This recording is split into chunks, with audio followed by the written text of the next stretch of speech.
Benvenute e benvenuti nel mio piccolo spazio creativo. Sono Paola e oggi vi mostro come faccio le mini lanterne.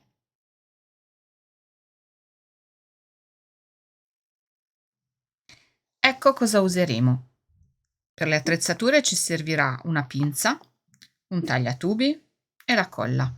Per il materiale ci servirà un tubo in plexiglass cavo al suo interno, un gel nero con beccuccio fine, un ciuffetto di lana cardata, un pezzetto di fil di ferro e alcuni bottoni, possibilmente neri. Andiamo a pasticciare.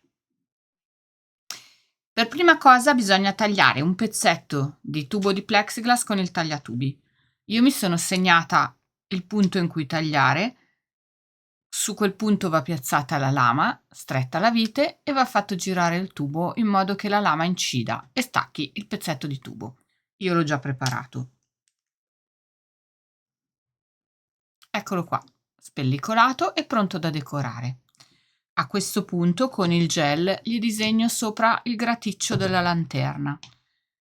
Questo è un prodotto acrilico che asciuga velocemente e ha un beccuccio molto fine. Bisogna comunque prenderci la mano, quindi fate prima qualche prova. Ma in buona sostanza andrò a tracciare le linee che renderanno l'effetto della lanterna. Con un po' di pazienza bisogna aspettare che il gel scenda e si tracciano le linee un po' spesse, ma senza esagerare. Vedete? Questo è il risultato finito.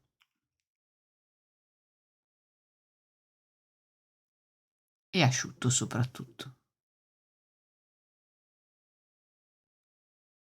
Ricapitolando, il dischetto di tubo di plexiglass, la traccia con il gel e la traccia completa. Adesso facciamo la lanterna.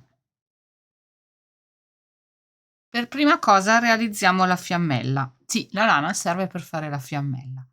Se ne tira via un ciuffo veramente piccolo che andrà lavorato nelle mani fino a creare una pallina. La lana come caratteristica ha proprio quella di crearsi una nuova struttura. A questo punto la pallina andrà schiacciata su un lato per dargli l'effetto di una goccia. E questa sarà la nostra fiammella che andrà incollata in mezzo al bottone con un goccio di colla.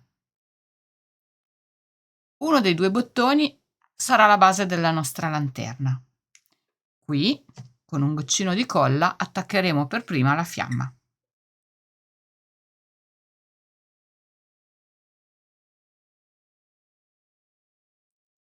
La colla deve essere sempre un po' evidente, altrimenti non fai in tempo a far presa sui materiali.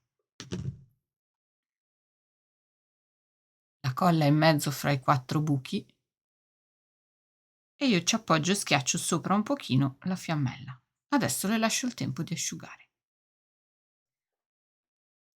Il tempo di lasciare asciugare la colla ed è il turno del vetro della lanterna ad essere incollato. Quindi sul nostro bottone metteremo un filo di colla lungo il bordo interno della traccia del bottone. Anche qua uno strato un po' generoso deve riuscire a far presa e compensare eventuali irregolarità del vetro della lanterna. A questo punto ci si schiaccia su il vetrino avendo cura di non schiacciare la fiammella e si lascia riposare di nuovo per un po'.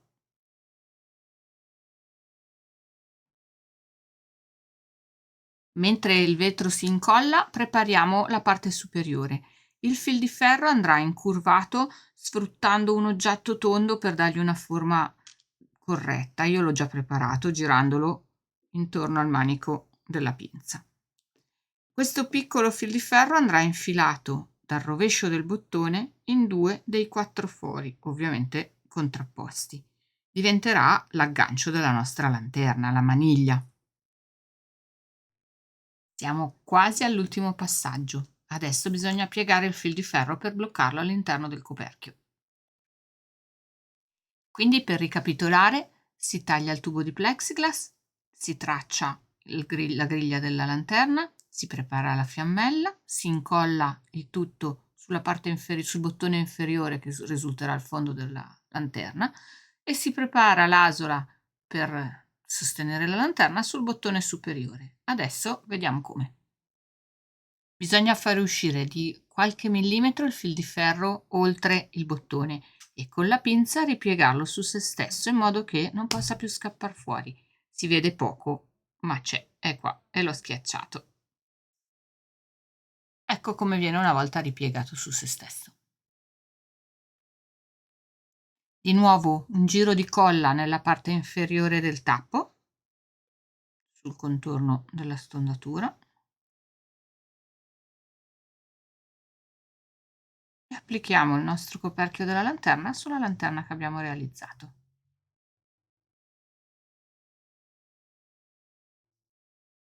Cercate di fare in modo che la maniglia e il grigliato coincidano come allineamento.